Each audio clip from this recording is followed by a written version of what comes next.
we love to talk about K-pop Demon Hunters. Definitely. And today I'm especially excited about the story that you brought for us today. So go ahead. Yes, so I'm also thrilled to share this exclusive interview with K-pop Demon Hunters director Maggie Kang. Meeting her in person, I just realized she's the nicest, kindest person in the world. And I got to know just how much effort was put into to make this global hit animation.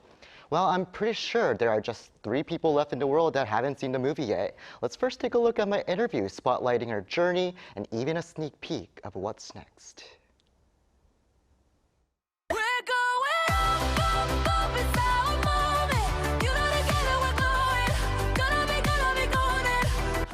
Homecoming Golden. After shaking the world with K-pop Demon Hunters, director Maggie Kang has returned to Korea, the home of K-pop. Well, every time I come to Seoul, I feel like I'm home. So when the plane touches down, I just think to myself, oh, I'm home now. Having spent lots of summers in Seoul as a young girl, Kang says her back and forth life between Korea and abroad became a deep source of inspiration. All the summers I spent in Seoul, I was here. I was experiencing it firsthand. And that memory just kind of stays with you. And that paired with all the kind of pop culture and references that I learned from Western culture. Back then, her love for K-pop was often dismissed by her friends abroad. But now she feels a massive shift to how K-culture is embraced in the West, making her proud to be a Korean.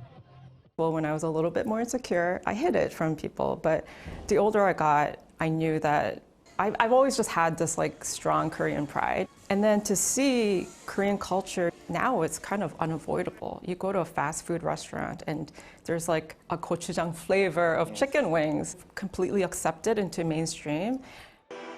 Seeing the rise of K-pop's popularity, Kang says she wanted the film to reflect that connection with fans, not tied to just one idol group. And so it is really a mix. You know, when they see Huntrix, they think, I'm a fan of this group, and so for me, Huntrix is this group. I just wanted to make a film for every K-pop fan to enjoy in their own way. The movie took around 7 years to make, leaving a question. How does she manage to stay relevant and trendy?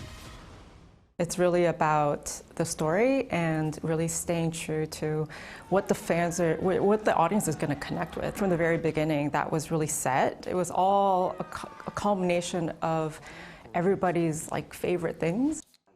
With global fans still excited about the movie, Kang gave us a sneak peek of a potential sequel. There's a lot of ideas that didn't make it in. So I would love to feature new demons, you know, that are different visually and different types of music. And I think there's a lot of backstories that we can flesh out and give the fans a little bit, you know, more information on.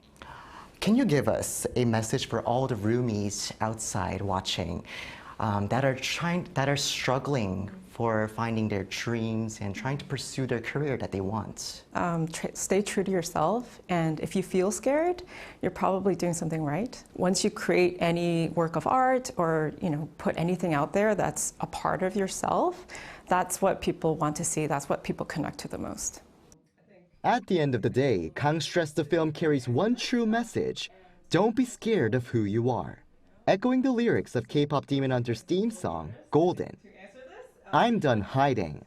Now I'm shining like I'm born to be. Well, one roomie here is very proud to be Korean. Oh, yes, definitely.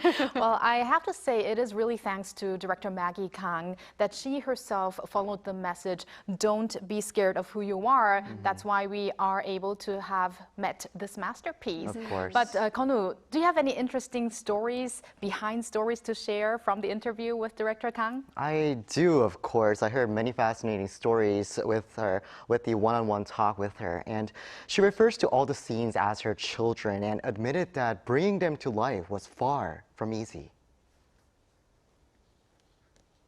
One of the scenes that I'm most proud of is the very opening scene where we see the old-time original hunters and we see Korean culture from the Joseon era to modern day.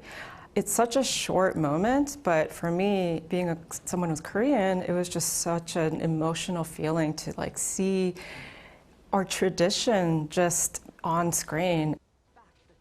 She added that it took a long time to approve. Actually, it was the very last scene to be approved because the production team wanted to learn and put all the expertise they learned into it. And during her visit to Arirang to join our special show K-pop The Next Chapter, she also shared how much effort went into the final scene, especially in portraying traditional attire like the cut you're seeing on the screen right now. And one other interesting fact she revealed was about the main character, Rumi. She said her daughter was actually named after the character. And it doesn't stop there, as the voice acting and singing for the younger version of Rumi were also done by her daughter, Rumi. Wow, those are some new facts that we know now. And apart from visiting Arirang, where have Director Kang also visited while she was visiting Korea? So she visited the National Museum of Korea yesterday after the craze of, the Korean culture-related merchandise selling out just globally. And there she met with the museum's director and shared her thoughts on creating the adorable tiger character, Durfee, explaining she was inspired by Korean folk paintings depicting tigers.